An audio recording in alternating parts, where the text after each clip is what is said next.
All right. Good morning, everyone, and welcome. We have amazing guests this morning doing our presentation on collaboration. There are enough of them that they're going to handle everything. So I'm going to go ahead and pass the baton and let them handle it from here. So, ladies. Thank you. Well, morning, everyone. We wanted to thank everyone for joining us. We're excited to be here today to talk with you all about collaboration. We're the Region 2 Communications team. So this topic is really important to us. If you want to be successful with collaboration, you need to be successful at communication. And what we've learned is that one style of communication won't work to be a successful communicator or collaborator. So today we'll talk about different communication styles, things that work for us, what to keep in mind, and different ways that you can collaborate. Yes. So externally, we're known as the Region 2 Communications Team, or shortened Region 2 Comms. And to start off, I'm Michelle Becker. I'm the Communications Manager, and we have Riley Skelton, Community Affairs Coordinator. And our third member is Summer Carney, Community Affairs Coordinator. And together we're the Mrs. So MRS. So we have a work session that we have is called the Mrs. Region 2 work session. And it's something that we do every morning. So every morning we get together, we go over, what we're doing for the day, what needs to be sent out, what meetings are happening, who's going what, who's covering, and kind of just like coordinate the region communications.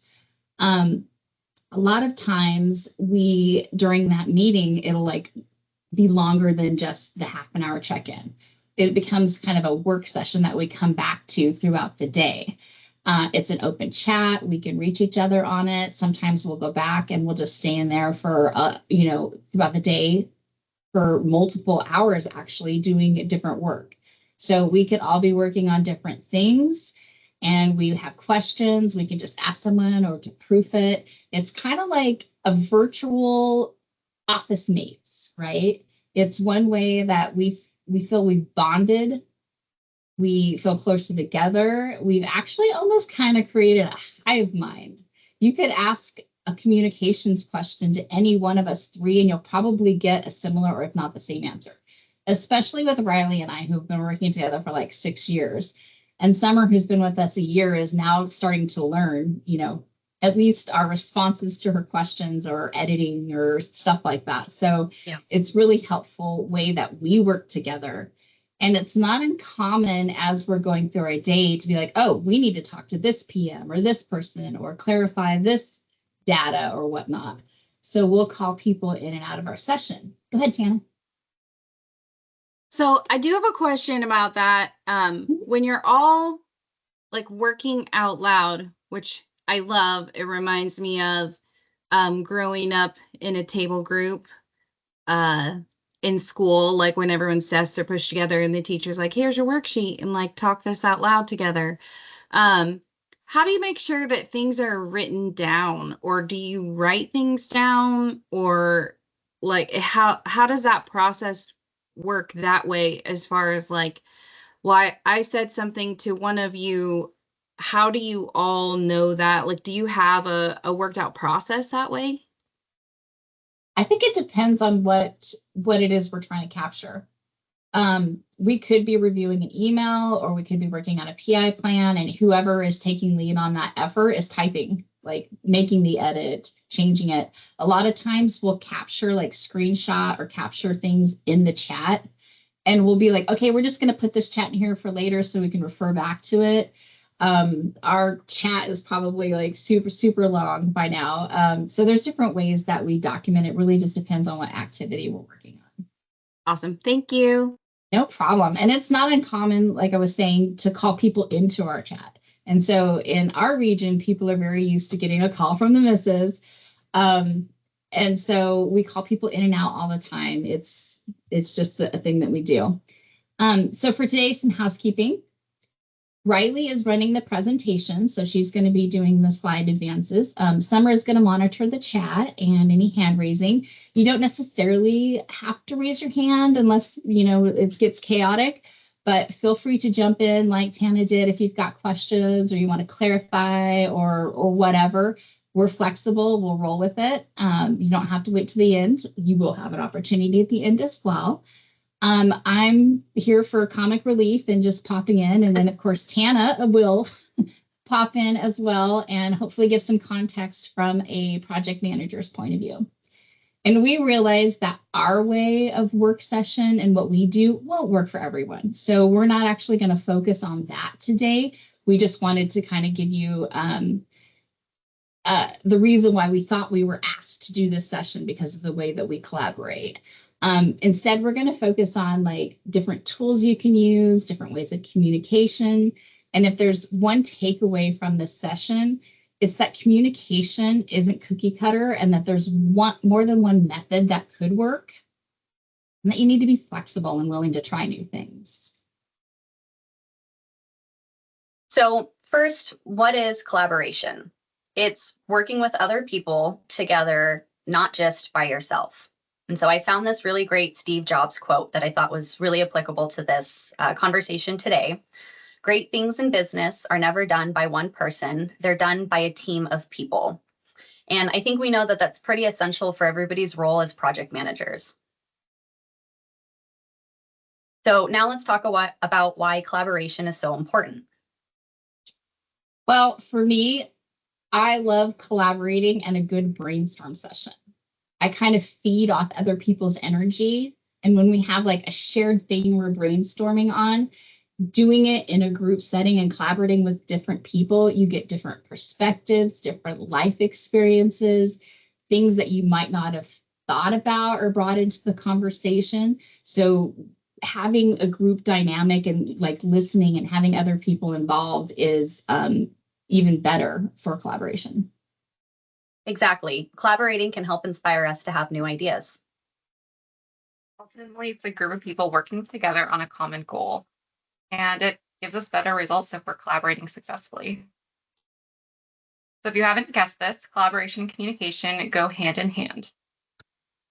And you know, when you're collaborating and communicating, it's a lot being equitable. You want to talk to people or collaborate with people in a way in which they want to be collaborated with, meet them where they are. Very true. It's important to know your audience or who you're working with and how they want to collaborate and communicate. So next we'll run through a little scenario that's happened in our team that we want to get your take on. So welcome to the Mrs. Chat. This is what Michelle was talking about earlier, our collaboration little teams meeting. And in this scenario, I was running late for a meeting, so I wanted to let my team know. So I sent a little running late, join the meeting in a few message to them. And this is the response I got back. So in a few seconds, Summer will pop up a little poll on screen. We want to know how you read the tone of this message. Neutral, annoyed, frustrated, agreeable, excited, other. Give you a few seconds. Go ahead and reply. All right. Seeing a lot of annoyed, agreeable, neutral. They're still coming in. Neutral's winning. Agreeable. All right, we'll give it a couple more seconds. Have everyone vote. Nobody's saying excited. Depends on your relationship. Yep, Robert, that's a very good point. Totally true. Yeah. Yep. You know, the funniest part of this is how Riley actually interprets the capital K. Okay, so first of all, K as a response period, I would be like, oh, they're mad at me. That would be my immediate response or thought.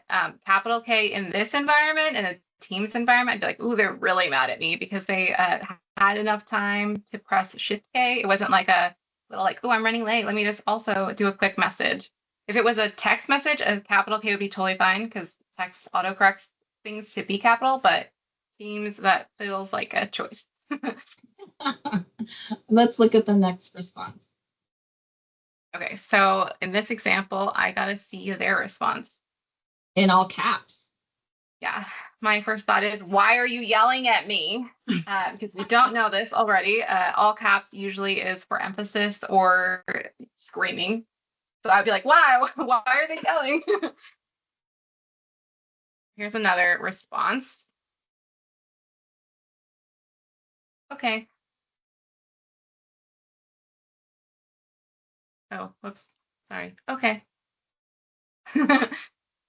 This As an one is great because exclamation. it's matching the same energy. They both have Mhm. exclamation marks. And for those of you who know Riley, exclamation mark is peppy. So for her, she's like, should I add some pep? Okay, next one, a thumbs up emoji. This one to me is pretty neutral. I don't know about you guys. Overall, pretty neutral. I think it depends on the person, because if they don't normally send emojis or respond this way, you have to hunt that down. And that seems really intentional to hunt it down rather than responding. But if you normally respond that way, it seems normal. I was gonna Hannah? say, I send a thumbs up to my husband when I'm trying to be like, oh, okay, like this is me being rude, right? Like if Funny. I send a thumbs up, it's I'm not speaking. Like this Yes, isn't yes. nice. Yep. Yes, Liz, punctuation does matter. Yes. Totally. Yeah. Big K, But- little K, KK. Oh yeah, all different. Yes, Yeah. yes. But a thumbs up is a lot better than this next response. They saw it and didn't reply. I know, it's a non-response. So Yeah. not acknowledged at all. That is interpreted, there's only one way you can interpret. Actually, that's not. There's two ways. No, They're it mad keeps or you they're just too guessing. busy. Yeah, it just keeps you guessing on what they actually are guessing. thinking. Yeah. Yes, yeah. How about this response? A thumbs up reaction. I like that one. This one's probably the easiest and most common one because it's just, you can do it from your preview screen or you can do it from your Teams chat screen. It's just a really neutral way to acknowledge the message. To me, it's just an acknowledgement. Yes. Mm-hmm. Unlike this next one, which can be interpreted many ways. So, Sorry. Riley, Sorry. you're getting frantic. I didn't mean to. So this next one introduces the ... And I've learned in the recent years that ... is a generational thing. So for me, I use ... all the time. They're like pauses or they're changes in topic, or I just kind of like the way it makes my message look. If I'm texting with you and I give you a ... it means nothing. There is no hidden meaning. And when I first started working with Riley and Summer, or Riley and the person before her of that generation, they thought I was mad at them for the longest time before they got to know me. And it's like, no, I don't think anything about it. It's a pause, right? Yeah. I see it to so me, different. It's more like a sassy pause. I mean, I see it's a pause, but it's like a sassy pause. Like, sure, see you there. So we've gone over some text options and ways that you have been responded.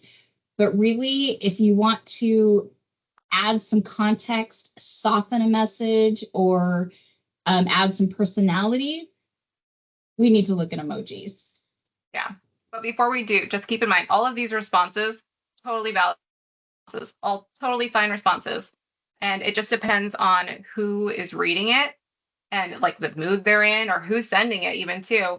All of these could have different tones or subtle meanings. And so just a thing to keep in mind. And in general, I try to just assume the best. If Michelle sends me this message, I'm going to assume she's just doing a nice normal pause, not a sassy pause. So just keep in mind, assume the best. And look in the chat, there's a lot of different opinions, even just in this group right now, on how they view the ... Yes. Stay tuned. Like, it could be stay tuned, right? It could be. Yeah.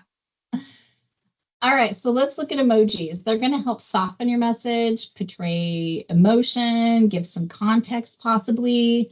Why don't you guys throw in the chat some of your favorite emojis if they're not already on screen? Like, if you've got one that you use all the time, what's your go-to? Yeah, love that one. The snicker. Yeah. I do the upside down smiley frequently, or the melty face are my two favorites for work. Oh, there's some great ones. Yeah. These are good. Fire. I like that. Yes. Adrian. Yes, love Adrian. That's a fun one. Yeah. So emojis are a Yes. great way that if you don't want to let people just like interpret how you're feeling or thinking, you can throw in a quick little emoji just to kind of really bring it home. I am super sad, and that's why I'm sending this message. Or, I'm in Michelle's case, she's happy and winking. So it's No, just a good way to add some wait a second clarification. here. You can't say that and not explain it. So Okay. the way that I type, for some reason, the winky always comes up instead of the regular smiley face. So if you're talking with me and I send you a winky, I'm not flirting. It's just the way my hands work. We're all And so I saying no winky. I constantly have to try to fix the winky. And they're like, no winking, Michelle, no winking. And I'm like, ah. I also So- feel like sorry to think that we're the same age, but I feel like we're of the age where we type out our emojis. Where like I type out Yes. an emoji as opposed to like going and looking for Finding it. emoji, right? So, but like we're of an age where when emojis came out, we typed them for a long time, Yeah, because they didn't And turn I into think- emojis initially. Yeah. right? That's how mine happens because I Yeah, do that's totally a thing. the thing. Yeah. Yes, Where yes. like my kid never lived in that time. I don't even know that he would know how to type an emoji, right? I Very think true. that's the thing. Very true. Very true. I love the winky. Oh my gosh. So emojis can be great, as we've seen, but sometimes they can be perplexing. So what emojis do you find perplexing that you get it and you're like, I don't even know how to interpret this. What does this mean? Somebody help me. Let's put it in the chat. Yeah, we can Okay. help kind of decode it and see if we can get some meaning from it. And this one's Riley's. It's in the chat. We never know how to take that one. Okay, the emoji eating the Oreo. What is that saying? You're sweet, or I'm hungry, or let me rub you on my face. What does this mean? I don't understand. And it says Oreo yum, right? So is this Microsoft brand? like opening the door for paid advertising? Are we gonna have emojis drinking Pepsi? What? I've only ever Adrian. used that one, the Oreo one once, and it was when you said, I'm gonna go get a snack of Oreos. And I was like, I know the perfect emoji for this moment. Ooh, the upside down smiley emoji. Summer, do you want to explain that one? Yeah, I see that as, putting it into body language is hard. It's kind of like so you know the GIF or the meme where it's like the dog is holding coffee and he's in a burning building and he's saying, this is fine, everything's fine. I take the upside down smiley face. It's not just like a smiley, yeah, I'll do it. It's like yeah, this is fine. I'll do this. This is so fine, guys. I'm doing this. Great. This is great. That's how I use the upside down smiley face.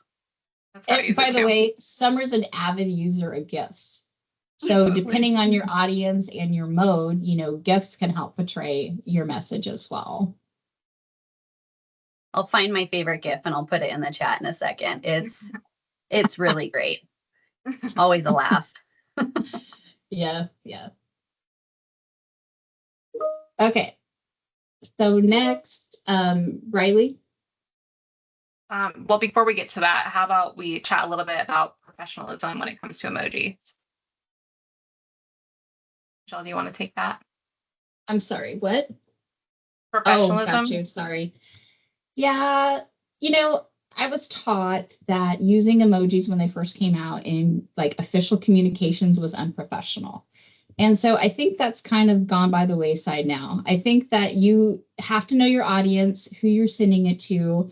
Do you put it in an official letter to like a government, to like a legislator or something like that? Probably not. But know your audience and you can use it and you can use them. It's not unprofessional anymore. Do you want to have that be your only message or like have 20 of them in a message? Probably not. Yeah. But I think that, it's not considered unprofessional anymore. And sometimes the delivery method can also change the message, and that also matters. So let's look at a few examples. Keeping with the same theme of me running late for a meeting. We already went over the Teams example, but the thing to notice here, let's say my meeting is at 2:00. For the Teams chat one, realized at 2 o'clock, oh no, Summer, I'm going to run late for our meeting. So I sent her a message immediately at 2, and she pretty much immediately responded. So Teams is a good way of getting that kind of like immediate response. Text is really similar. Let's say it's an in-person meeting and I'm running late. Then I sent Summer a little message at 2 o'clock to let her know. She responded pretty quickly. Email, on the other hand, is a little bit different. This one, I always assume that people are not going to be as prompt at checking their emails. So I, let's say in this scenario, sat down, was planning my morning out and realized I was double booked for a meeting and I knew for a fact I wouldn't be able to make it on time. So I sent this to her in the morning so that she would get a chance to see it before our meeting started. Yes, and you can't really rely on email these days. People's email habits have changed drastically. I've heard people like, oh, I'll check email later, or it's just an email, I'll get to it, whatnot. It's not like they're checking it the minute they get in and looking for like the hot topics necessarily anymore. Email is not probably the best way if you need to get an instant message or you want instant reaction or you need someone to look at something right now. You could send the email if it's got a lot of information, but then reach out another method to point people, hey, I just sent you an email. Can you take a look at it? That's okay. But just keep in mind, people aren't checking email in the same way that they used to when it first came out. The other thing about email is you tend to be more formal, right? When I'm sending an email, I feel like I have to write in complete sentences and, have different complete thoughts that I wouldn't necessarily do in the same way if I'm being casual or creating, an atmosphere or a tone in one of these other platforms.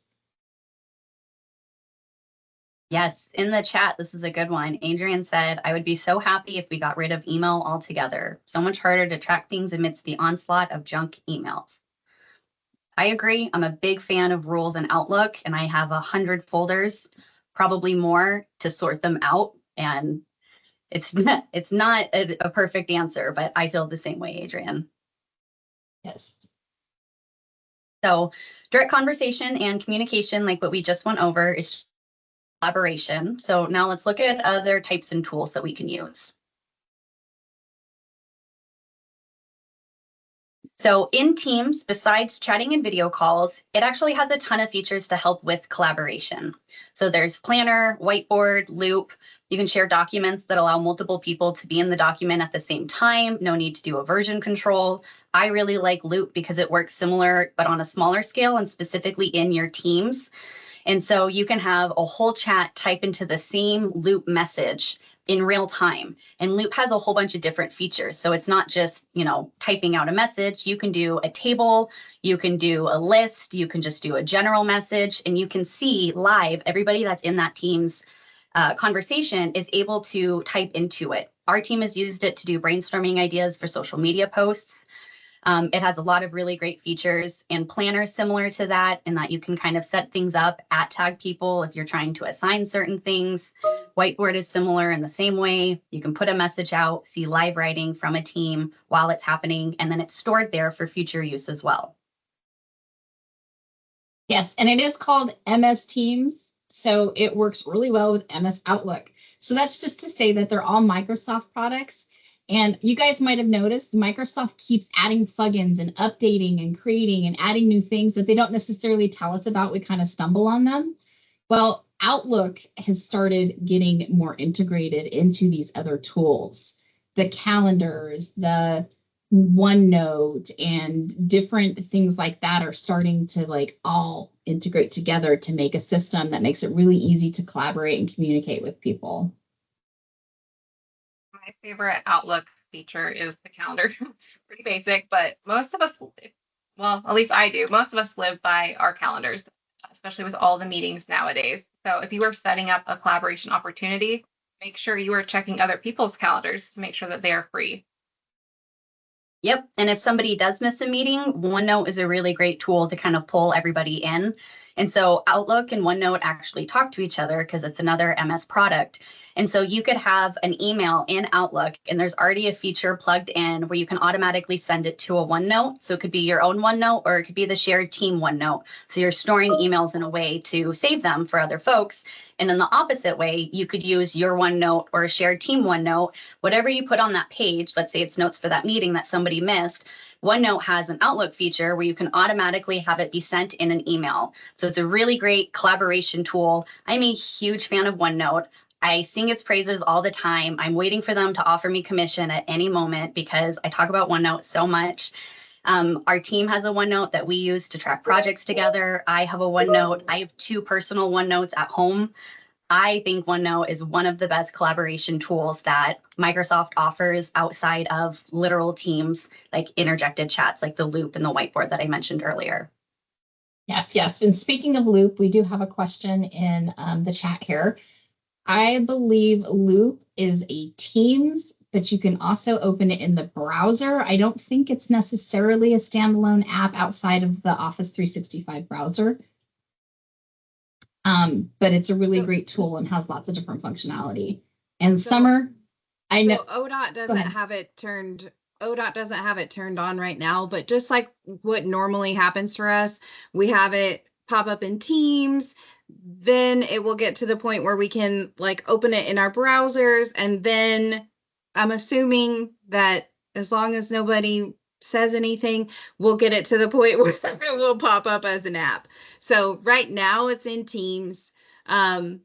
Sometimes it will open in the browser. Sometimes it won't open in the browser for me, but I can always get to it in Teams right now. So I think we're in that kind of, I don't know if you guys have experienced this as well, but yeah, we have those kind of slow transitions at ODOT where we get new stuff and it kind of works its way forward. So that's where we're kind of at right now.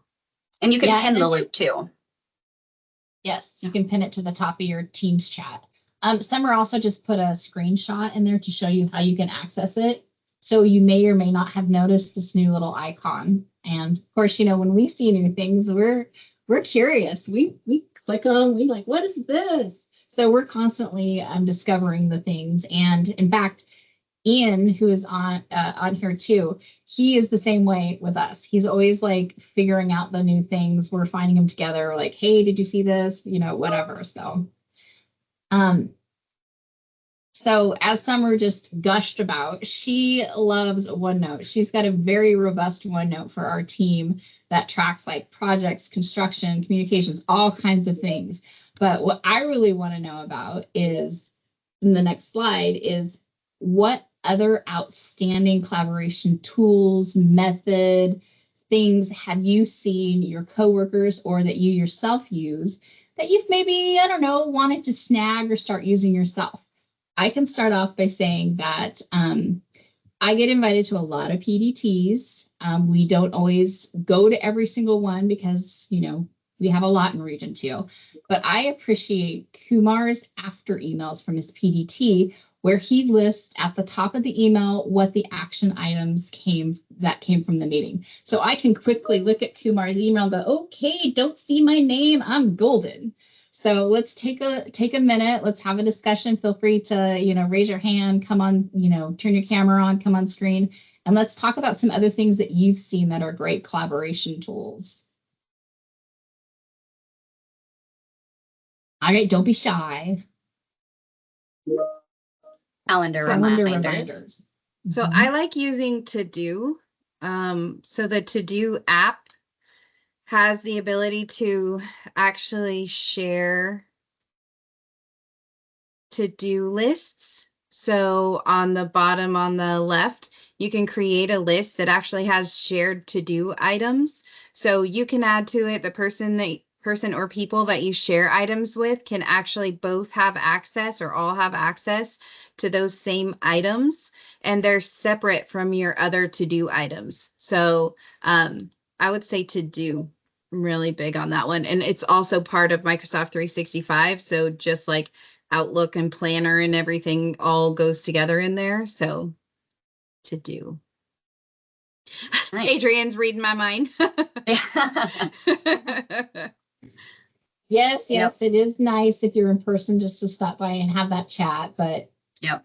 as we know, I mean, Tana's in Oklahoma, so I'd love to go stop by and chat with Tana. I've got relatives out there. But that's not always something that we can necessarily do in this new environment. All right, anybody else want to pipe up with their favorite collaboration tool or any new things communication-wise that they've been using or seen other people do? Or something that someone did with you that was successful?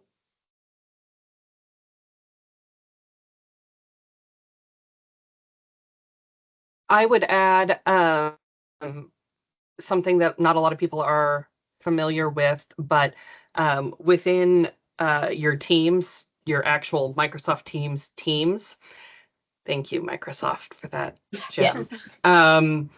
There is an option now that it's new-ish, but it's been around for a while for a shared channel. And so there's always been normal channels and private channels. Now there's a shared channel, and the shared channel works similar to a private channel, but you can add people from X that aren't part of the team into just that channel and not the whole team. So they won't see everything in all your channels. They'll only see that one channel you've added them to. And so for short-term collaboration with like a very select group of people, that can be like a really great tool to be able to create that shared space that they can go in, they can see the files, collaborate with you actively editing them, things like that, and have discussions. And then you can, archive that channel or delete it when you're done with that collaboration, or just remove the people and then add more people back in the next time you need to collaborate. And you can choose who from your team sees that channel, so it can be limited even within the team. It's a very powerful tool, and I found it very useful for some of those projects where my team mostly owns it, but then there's a few people that we're working on that project with. That's a great. I didn't know that, Adrian. I didn't know you could do a shared channel. So I just learned something today in my own session. Yay. I mean, because you don't always want to add everybody and their brother to your team's team, because then they're going to get spammed, and then you might have some sensitive documents that you don't want to share with everybody. So that's a great tool. Thank you. Yeah, I would add to one other final note on the Teams channels is that the chat in Teams, there's our normal chats that are on the chat tab on the left-hand app bar. But then the chats within the actual team channels, that's a great way if there's like a specific topic that you don't want to get lost in chat, because it's going to be threaded because people are replying to your chat there. And so it all kind of condenses down, and you can keep that one conversation topic condensed in the team channel rather than talking about it in a shared chat where somebody else might come in and change the topic, and then that gets lost in the mix. Yes, good point. Cool. And Robert put in the chat, helping with collaboration is a team charter. Annie shared a document on how to do that. So thank you, Robert. That's really helpful too. Thank you. All right, some good ideas. Anyone else have anything they want to share with the team, with the group?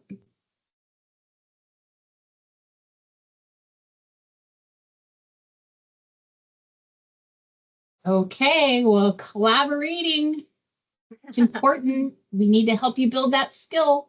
So true. So let's look at a few skills or a few little categories within this skill. One is flexibility. So collaboration and communication isn't just about how you want to do it. Yes. And if you're an email type of person and that's all you send, you need to be flexible and think about like other ways to get the information out.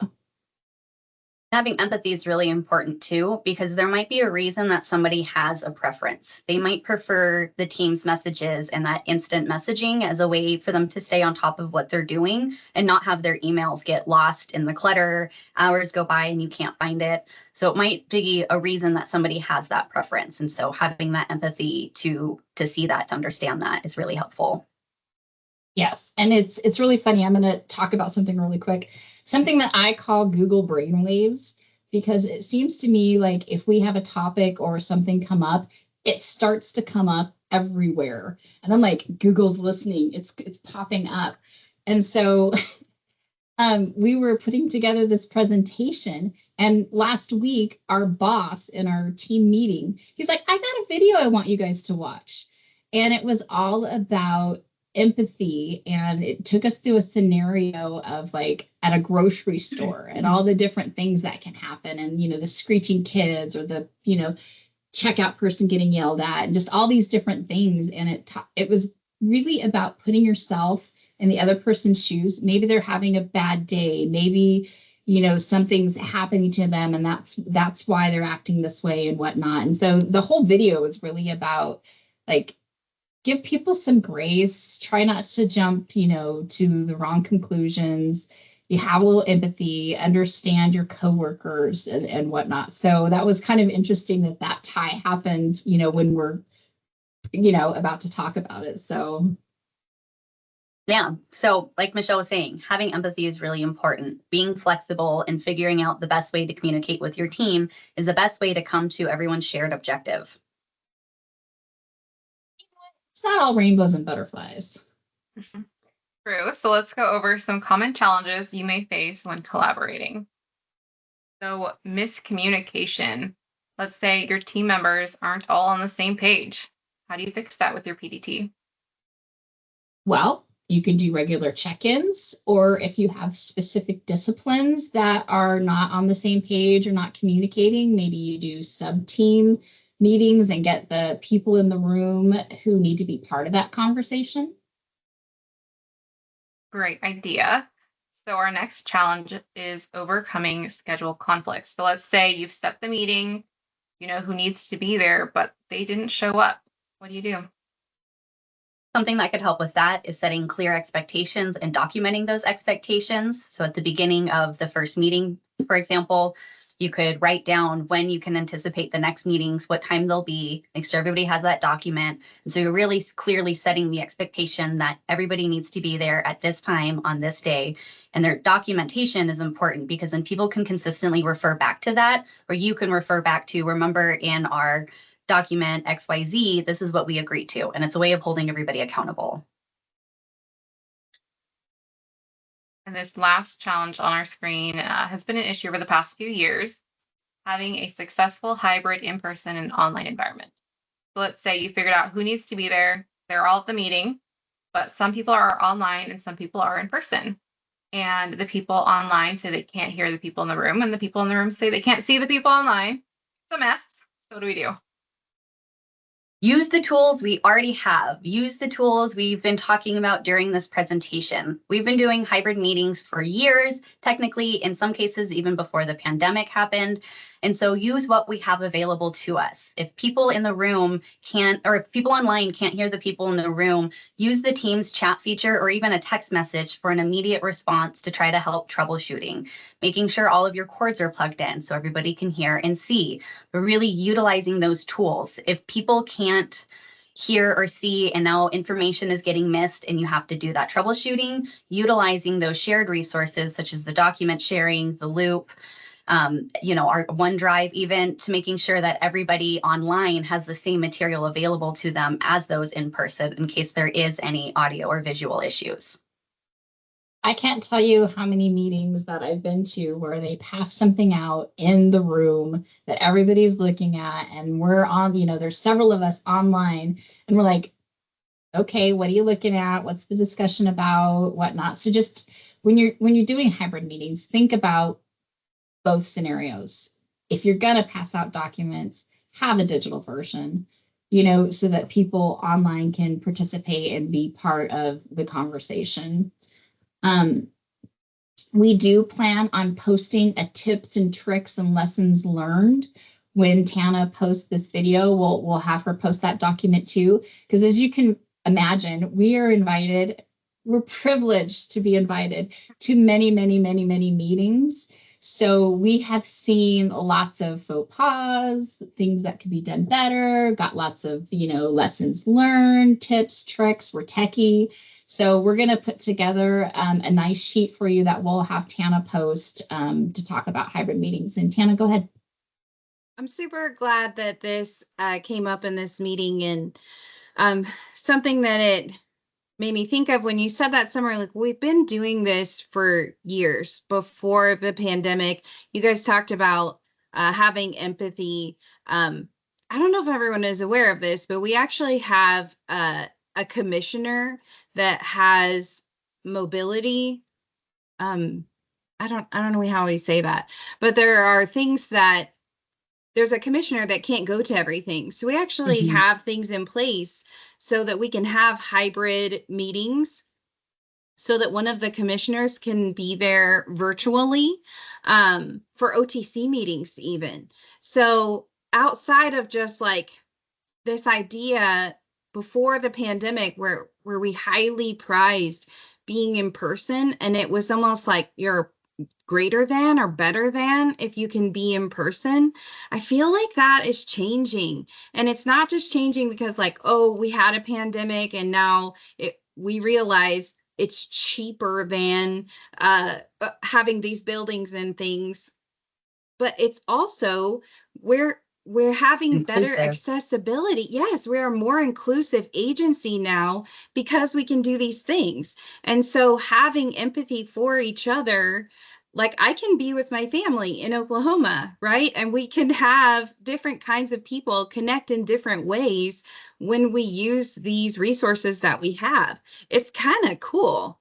But I think we have to have that kind of realization that it's no longer better. It's no longer better than when you're in person. And I still feel that when I go to in-person meetings and it's like these people online. And it's like I really hope we get to that place where we can be proud of the things we're saying. Like we do work remotely and that's amazing because we prize that and we're amazing at it. So like let's take it to that next level and be proud of it and get rid of that kind of ugh, you're not Yes. here and Yes. get to that. We're really good at our tools and we can use these things in a great way.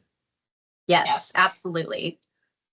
In fact, yesterday we had a partner coordination meeting where there was probably 50 or 60 people invited to this event. It was jurisdictional partners, fire districts, school districts, transit district, as well as some major trip generators from businesses, trucking and whatnot.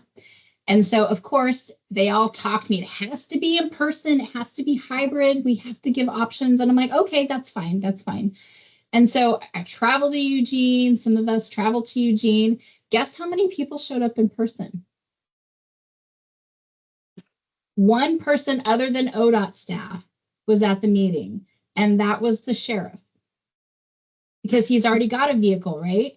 Everyone else, again, let's say this is jurisdictional and like that type of partner would have had to like book a car and all this other stuff. It's just a whole different environment these days. But I also don't want to lose the chat's getting live here. I know. I'll get Tiffany's. to it. Oh, you did? Okay. I was just going to say, when I saw Tiffany's question about live captioning, it totally reminded me of Summer. And I don't know why Summer started this. We can ask her. But Summer has live captioning on in our Mrs. chat all the time. And I don't know if it's because we'll be like, okay, write it this way. And we don't type fast enough. So we're like, quick, Summer, screenshot it. What did we just say? Right? And so she has live captioning on and uses it and just to help track, I guess, Summer. Yeah. So that's a perfect tie-in because I was going to thank Tana for bringing in inclusivity too, because I do use live transcript all the time because it doesn't record the meeting. So nobody needs to know if I'm using it or not. But I'm actually hard of hearing in one of my ears. And it's not enough that I need a hearing aid or need to really do anything about it. But if there's background noise, then it really impacts me. And so with using laptop speakers and, not super high, I haven't invested in really high quality speakers. And so sometimes it gets really tinny and it's hard for me to hear. And my hard of hearing ear is my right ear, which is where my laptop's located. And so the transcript helps me kind of track what's going on, who's saying what. To asking if it's good, I would say it'll give you a really good laugh and probably help you figure out what's being said. It gets really wonky. It doesn't pick up a lot of words. Surprisingly, it picks up swear words, but not other normal words sometimes. So nobody in our chat swearing. Never. Not that I would know. I would have no way of knowing that. I'm just guessing. But then also when we're doing edits, sometimes we'll just like, live, just like stream of consciousness spit out an edit and it's really good. And then we say, quick, Michelle, what did you say verbatim? Well, we're just spitballing ideas. We can't really do that. So now I know to open up a Word doc or a notepad and I copy paste the transcript. I use that when I'm in a meeting Michelle and Riley aren't in. If I want to be able to quote somebody directly, I have my transcript. I use it for our teams. I use it for myself. It's on right now. I'm watching it go. I also watch all TV and movies with captions because I have a hard time hearing, and I guess I'm a really loud chewer when I eat food and watch TV. So I'm a big fan of captions, but the team's transcript and honestly, even the YouTube pre-generated transcripts, I'd say like a 75, maybe 80% accuracy. And then the other 20 is just like a good time for a good laugh. That's how I would use it. And thank you, Adrian, for putting in there how to find it and use it. Thank you. Yes. And Robert, live caption does not get recorded right now because this is a recorded meeting. Nobody will be able to see what my captions look like. A good question. And when she captures them, it's usually like we're in a pre-con and he's like, we're working 5/8 and and he talks so fast. She's like, wait, I couldn't write that down. She'll grab it. And then we know later when we're like updating the webpage and whatnot, that it's 5/8, Thursday through Sunday, whatever. So it's stuff, it's just capturing stuff like that we can't type fast enough or write fast enough to get. So yes, recorded meetings do have their own transcript. Yes. Very different from the live captioning. I don't think live captioning is quite as accurate. So, okay, we've talked about a lot of challenges, but let's talk about one more. Does anyone oh my know? God, Molly. So, Molly put a great example of how transcript does not successfully grab captions and will give you a really, really good laugh. Perfect example, Molly. Thank you for the reminder and the embarrassment. I love it. Okay. So does anybody know why we have an elephant in the room? Well, based on that last little caption I wrote about live captioning. No, I'm just kidding. So it's really hard to make a connection with people if you can't see and interact with them. It's thought that 70 to 93% of all of our communication is nonverbal. Especially in smaller virtual meetings. Turning your camera on can help others not interrupt you when you're about to speak. It can help them interpret what you're saying. You see body language, and it lessens the miscommunication.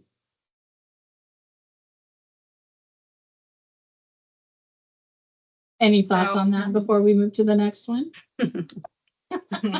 I know people have a mixed bag about cameras and whatnot.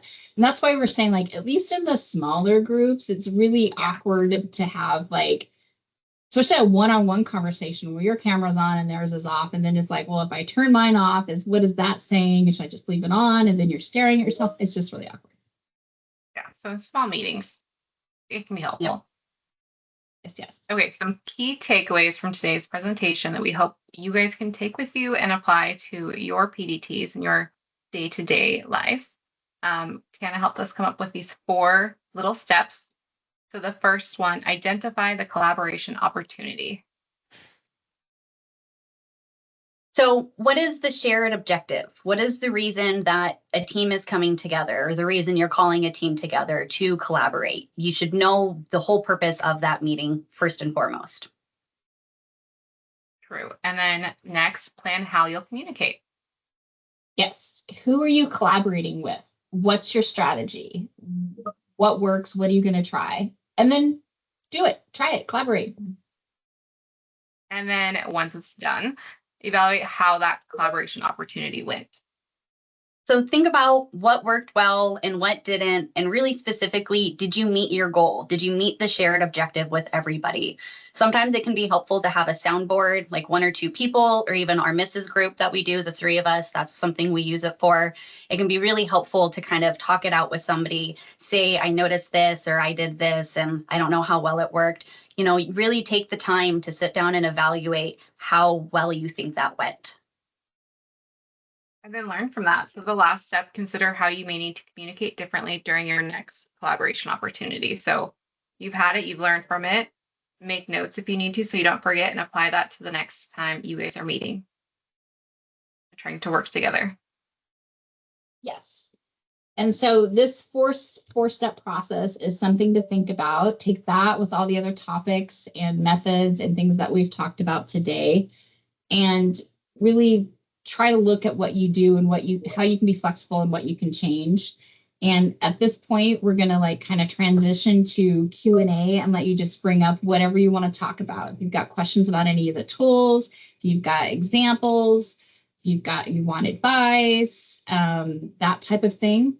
To lead off the Q&A, we have a perfect collaboration picture that we just got last week. This is Troy and his scoping team, where their common objective, of course, is scoping a project. So we get to stare at Troy's team while we have the Q&A. So let's head over to the chat or raise your hand if you'd like to verbally express your question or whatnot.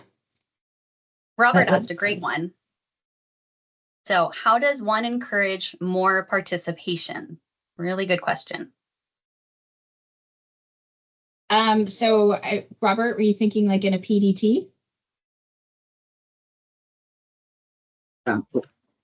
Yes. I mean, sometimes it gets quiet. I mean, you have an agenda you follow, but you really want to hear or even get people to turn their camera on to participate more in the meeting, because the more we ask questions, the more we talk about certain issues. So I'm guessing it's almost because I coach soccer too. So you almost have to like get guided discovery questions out there to kind of get people going. I mean, I know you got to create a safe environment. I mean, what are some other pro tips? Well, we like to have something that's called what's in our back pocket, or possibly a plant. It really just depends on what you're doing. It's like, hey, if it gets awkward, would you mind piping up and like starting, a conversation just to get the ball rolling? Because who likes to be the first one, right? And so we sometimes will do that depending on the situation. But having in the back pocket in your context could be like, you have your agenda, you know what you want to talk about, that, let's just pick on environmental. The environmental group is like, doesn't talk a lot. Maybe the person who's assigned to your team is a little bit shy and whatnot. So maybe have in your back pocket some specific questions or things that you want their opinion on. And so when you're going, everybody runs their PDTs differently, but when you get to environmental, say like, what's your update or whatnot? And they're like, oh, we're doing fine. We're working, we're on schedule. And then nothing, right? So then in your back pocket, you'd be like, oh, you know what? I was thinking the other day, where are we on that wetland mitigate, whatever the question is? Like, just maybe have some prompts in your back pocket to help prompt a particular discipline or person or whatnot without making it awkward. Like, don't call them out, but just like, hey, I was thinking, can you tell me what your thoughts are on how would we go about doing this? And just kind of do it that way so it doesn't feel like they're put on the spot to make something up kind of thing. So that could be one way. Uncomfortable silences, as Tana said, are effective. I'm with Liz in that I don't like them when I'm the presenter. It's very awkward and uncomfortable and terrible. But when I'm in an audience, unless it's a topic I feel super strongly about, you can watch the 1 hour, one topic on OneNote and see that that's very true. I do need that pause. I want to let other people go. Maybe somebody is just jumping with joy with an answer. And so I want to kind of let the group go where it's going. And then if it is quiet and I do have something to contribute, then it's like, okay, nobody's going to say anything. Let me give my opinion in here. So sometimes those pauses are really helpful. Just as the presenter, I do not love them. Knowing your audience. Molly. Good, Kimberly. Molly's question is, well, what do you do about someone who dominates the meeting? I've seen this one done many different ways. If you have someone who, I guess, discipline specific, you can always do okay, so, all right, sounds like there's a lot going on that we need to discuss. Maybe we should have a sub team and go over each one of these items. Right now, we need to move on to hydraulics or whatever, so that we can get everybody in this hour. Something like that, very like neutral but respectful. I've seen it done other ways where it's not as nice, but that's one way you can possibly transition to someone who wants to keep talking about their discipline or whatnot. Or saying, okay, like good input. We appreciate that. Does anybody else have anything that they want to add to that? And giving that opportunity, and sometimes that uncomfortable, silence for a little bit to let somebody else jump in, acknowledging the person who's talking a lot, that, it's great, they're contributing, but, let's pause for a second and see if there's anybody else that wants to contribute. And that kind of comes with being the facilitator of that meeting. And calling back on our earlier slides, documentation and setting expectations. Summer, you said literally exactly what I was going to say. So we actually had a recent strategic review, which mainly was focused on project delivery. And one of the takeaways from that was structured agendas that actually say what you're going to talk about in the meeting. So with those things, it both touches on both of these questions, both people who don't participate and people who over participate, but outlining up front, either this is how much time each person has to answer these specific questions, so that when you come into the meeting, the expectation up front of, okay, for my discipline, this is the question I'm expected to answer. This is the topic I'm expected to talk about. Or I'm going to be limited to this amount of time to talk about that specific thing. So interestingly, even people who come in to look at our agency from the outside can see that this is something that we're dealing with. So kind of cool that we're identifying it as well. Yes. All right. Anything else that we want to talk about? We're getting close to the end.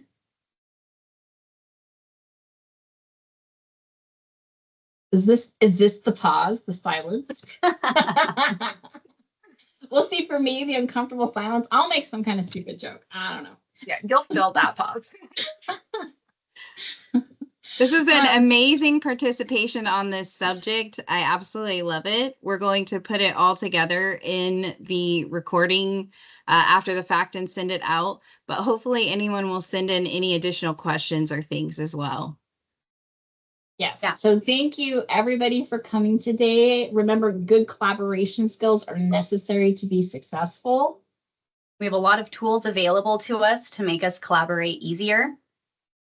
And at the end of the day, this is a skill. So you can continue to get better at collaborating, learn new ways that work for you and your team.